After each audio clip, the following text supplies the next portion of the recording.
Ավելի քան կես տարվա բանտարկությունից հետո գործարար Սամվել Կարապետյանն այս գիշեր անցկացրեց տանը ընտանիքի հետ։ Նախկին ԿՊԱ-ական դատավոր Սարգիս Պետրոսյանը երեկոյան տնային կալանքի հետ միասին 4 միլիարդ դրամ գրավ է սահմանել։ 2025 թվականի նոյեմբերի 18-ին հաջորդած ժամանակահատվածում մեր կողմից թե քննչականին, թե դատախազությանը, թե իրավասու այլ մարմիններին ներկայացվել են 10-ից ավելի միջնորդություններ։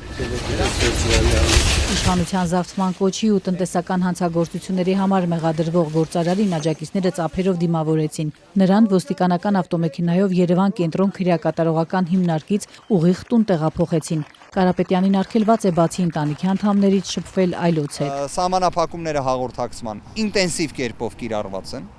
Կրկին բացառապես մերձավոր ազգականներին է վերաբերելու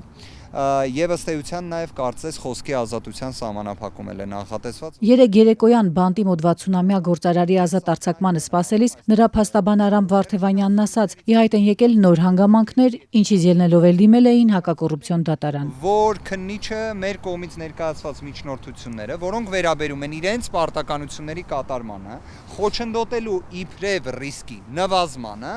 որակում էր այն անհիմն միջնորդություն եւ մերժում էր։ Այդ ամենը չէր կարող իրավական հետևանք չունենալ։ Մեր կողմից հետևյալ գործողությունը կատարվեց։ Այս ժամանակահատվածում բոլոր հիմքերը, հիմնավորումները, ինչպես նաև այլ բնույթի խնդիրները, որոնք մենք արձանագրել էինք, որոնք ազդեցություն են ունենում իրավաչափության պայմանների վրա, կուտակել էինք եւ ներկայացրել էինք որպես նոր ի հայտ եկած փաստարկի հիմքով միջնորդություն դատարանին։ Փաստաբանի խոսքով դատարան ներկայացված միջնորդությունում մատնանշել են քննչական կոմիտեի թերացումներն ու խախտումները։ Փաստաբանները դեռ չեն ստացել դատավորի երեկվա որոշումը, դրանց անօթանալուց հետո կկարողանան առավել մանրամասն ներկայացնել բովանդակությունը։ Նրանք սակայն դժգոհ են տնային կալանքի ռեժիմից, դա չէին խնդրել դատարանից։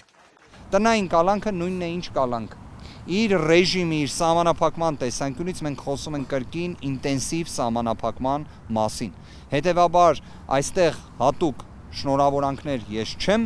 ներկայացնում, քանի որ ունեմ նաև պաշտպանյալներ, որոնք գտնվում են տնային կալանքի ռեժիմում եւ վստահ եղեք տնային կալանքը եւս ծանր խափանման միջոց է։ Ազատությունը սահմանափակող։ Արամ Վարդևանյանը նաև ահազանգում է, եթե պաշտպանյալը բանտից հայտարարություններ անելու իրավունք ուներ, ապա հիմա դատարանը նրան արգելել է առհասարակ կոչեր պարունակող հայտարարություններ անել։ Փաստաբանի գնահատմամբ սա հրապարակային խոսքի ուղիղ սահմանափակում է։ Ամիսներ առաջ Կարապետյանը բանտից քաղաքական հայտ էր ներկայացրել եւ հայտարարել, որ պայքարելու է Նիկոլ Փաշինյանին իշխանությունից հեռացնելու համար։ Նա առաջնորդում է մեր ձևով շարժումը, որը առաջիկայում կուսակցություն է դառնալու։ Նա սակայն վարչապետի թեկնածու չի կարող լինել, քանի որ երկքաղաքացիություն ունի։ Կարապետյանը մեղադրյալի աթոռին հայտնվեց, երբ հայտարարեց իշխանության թիրախում հայտնված հայ առաքելական եկեղեցին իր ձևով պաշտպանելու մասին։ Քննչական կոմիտեի ղեկավար Արթուր Պողոսյանը 2 ամիս առաջ լրագրողների զրույցում պնդել էր՝ մեղադրանքը հիմնավոր է։ Փաստերը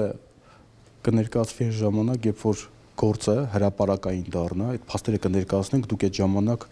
վստահ եմ այդ հարցերը ձեր մոտ էլ չեն ծագի։ Դուք ինձ հիմա մեղադրանքի էությունը ասում եք պարզաբանի։ Մեղադրանքի մեջ ամեն ինչ արտացոլված։ Քննչականի ղեկավարը հերքել էր Կարապետյանի պնդումները, թե իր ենթակաների գործողությունների վրա ազդել են վարչապետի ստատուսները, որոնք Նիկոլ Փաշինյանը գրել էր Ամռանը Կարապետյանի առանձնատանը կատարվող քննչական գործողությունների ընթացքում, օրինակ սպառնալով պասիվացնելու պետության համը թողնել նրա բերանում։ Սրան զուգահեռ կառավարությունը Կարապետյանին պատկանող հեծը պետականացնելու գործընթաց սկսեց, ապա ընկերությանը զրկեց լիցենզիայից։ Կարապետյանի տնային կալանքը 2 ամիս ժամկետով է, դատախազությունն արդեն հայտարարել է, բողոքարկելու է։